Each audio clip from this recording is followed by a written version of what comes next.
This is Bob Kramer. Welcome back to my channel, Kramer's Garage. I'm working on the 1978 Goldwing project, which I have resurrected from behind a barn. So, here's where I'm at now. The bike is almost ready to go. The front brakes are not yet installed, and I need to do a tune-up on it, which is going to be cleaning and adjusting the breaker points. I've already put new spark plugs in, and then I'll sync the carburetors after the test drive. Okay, well, I've run into a problem with these front brake calipers. The pistons are pitted, so they're for sure going to leak fluid out. So I'm going to order new pistons. And then while I'm waiting for pistons, I need to clean the calipers themselves and all the metal bits that go with it, the anti-chatter springs and whatnot. So I guess I'll be waiting for probably about a week for the pistons. So once I get those pistons, I can put the front brake calipers together, and I think this will be just about ready for a test ride. I need to time the ignition, or check the timing on the ignition, clean the points, check the timing. I might put new points in if they don't look really good. I have new points. So I did put new condensers in. The original condensers were quite rusty and corroded. So it has new condensers. So it's almost ready. The front calipers needed new pistons, which I ordered. It took me about 5 days to get them. So here's the new piston. Boy, these look nice. These came from 4-into-1, which is a Honda parts supplier. And these are reproductions of the original. But boy, they look really nice, and I think that will make these front calipers function like new.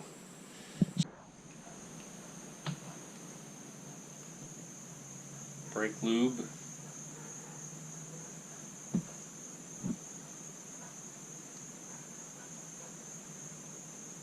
Rebuild kit.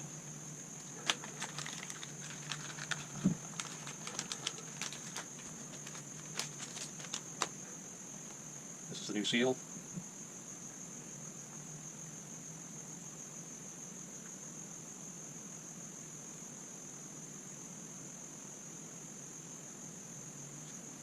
The tab faces the side where the piston is, and then it can be pushed down in like that. Okay.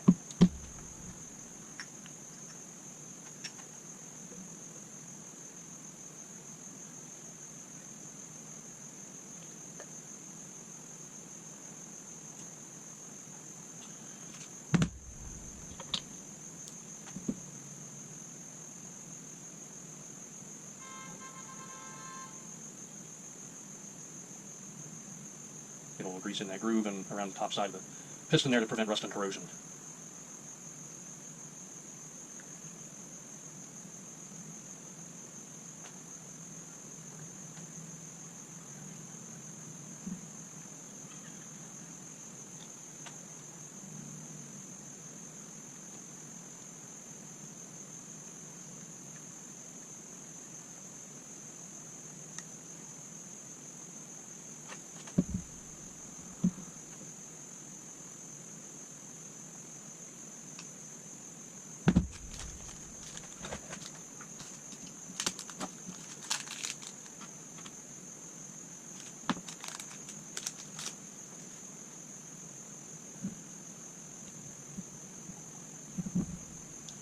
I need a third hand here. I have to push the spring down and open the ring and install it at the same time.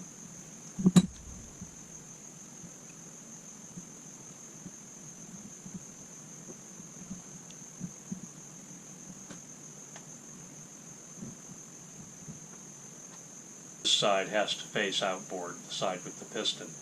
So we know that this is going on the left side of the bike. The frame for it is marked with an L.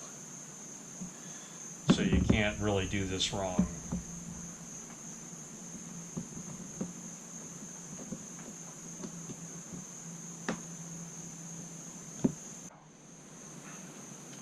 Okay, there's two guide pins. They're not the same diameter. One of them has a rubber buffer on it. The boots that came in the kit, they might be slightly different diameter. This one looks a hair bigger, so I'm going to put it with the bigger pin. This one looks like it's a hair smaller. So there we go.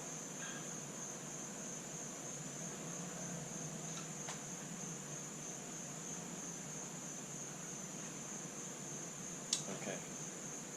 Then we're going to put some grease on these guide pins. And we're going to put some grease down in the hole.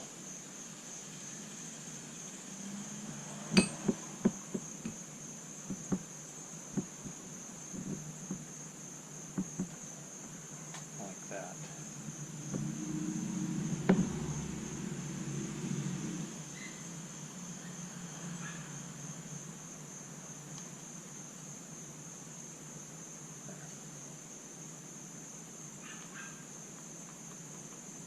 There's the first one. Got some wear plates that have to go in.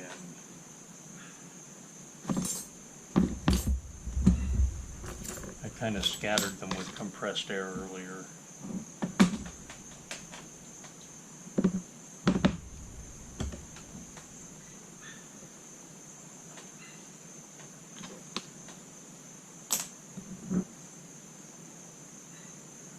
These go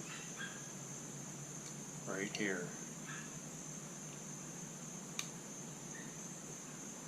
If they don't fit snug, if these tabs don't hold it in place, you can bend the tabs a little bit and tighten it up. There. Now on the brake bleeder bolt, I'm going to put a little Teflon tape on it, because when you go to pull vacuum on the system, the air leaks around the thread on the bleeder, and it makes it difficult to pull vacuum. But if you wrap this with Teflon tape, 2 turns before you screw it in,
No pressure.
Here we are. Okay, so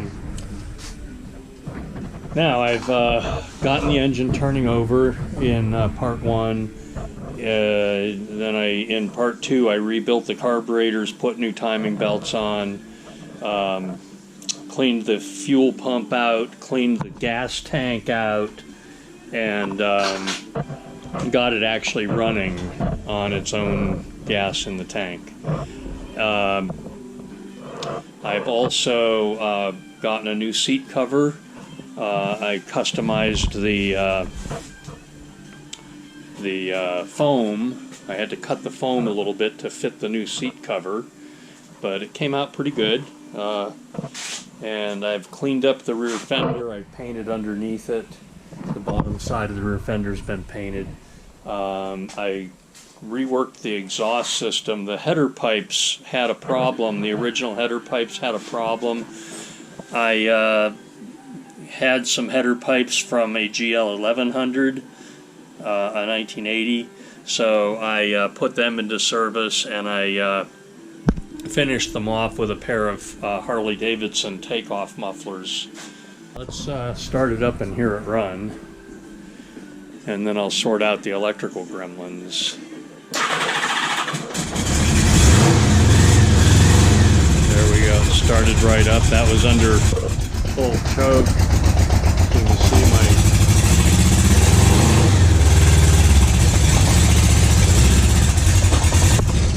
push the choke in. Takes it a couple minutes to warm up before it'll run smooth. As we can see, my voltmeter is working, my fuel gauge is working, and I did get it warmed up a little bit, not full operating temperature, but I did get it warmed up a little bit the other day, and the temperature gauge actually worked as well. So, looks like all my gauges are working. That backfiring goes away after it warms up. There we go, we're idling at 1,000 RPM according to the tach. It sounds a little low to me. Okay, now I have not adjusted the ignition timing yet. I'm going to be getting into the points. I have new points for it. So I'll be doing the ignition timing and then sync the carburetors, and I believe it's going to run like new. It sounds really good. I checked compression on it already. It has great compression. It's nearly 170 in all four cylinders, which is factory compression. So it's almost ready to run. Well, I hope you've enjoyed this video. If you did, please give me a thumbs up. If you didn't like it so much or want to criticize it, please feel free to leave some comments and let me know how I can improve my future videos. And also, if there's a bicycle or motorcycle related topic that you would like to see a video on, please let me know. If I'm able to do it, I will. I've been on two wheels my whole life, between bicycles and motorcycles, and I've also been a lifelong mechanic. So let me know what you'd like to see on my channel. Please subscribe. Thanks for watching.